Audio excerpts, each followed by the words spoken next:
need new breeches? Gauntlets, perhaps? What say you, fair knight? Up for a round of Gwent?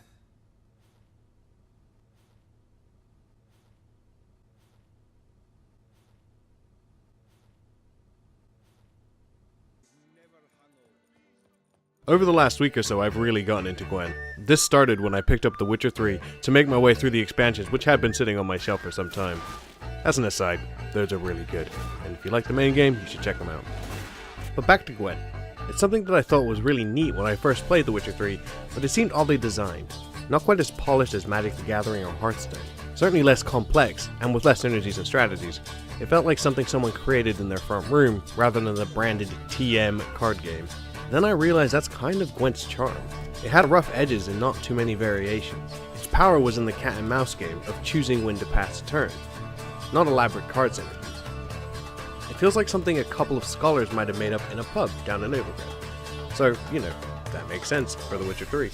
That's why I was really interested in seeing what CD Projekt Red made of Gwent, of which I was invited into the closed beta this week. And it was in playing the new version of the game that something struck me. Gwent no longer had that rustic feel. This is the problem with many sequels or things that expand on one pure idea.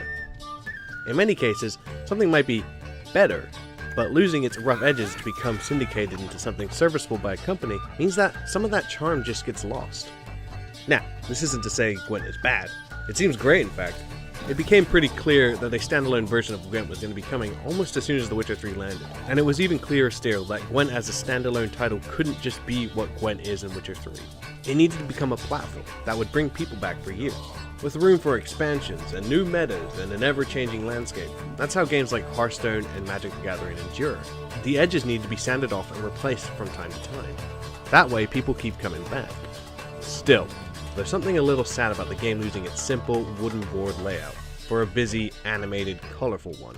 Something just a little sorry about there being talk about effects that affect gold and non-gold and bronze cards separately, and other little complexities, when muster used to be about the most complicated thing in the original game. And again, don't get me wrong, Gwent seems like a smart move by CD Projekt, and they've done a great job in expanding it. While perhaps not quite as dramatic or important in translation, I think there's reason to talk about Pac-Man Championship Edition to illustrate my point.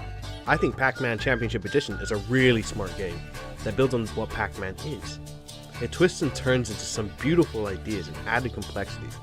By every measure, it's a better game than Pac-Man. But still, it'll never be quite as pure or as charming as Pac-Man.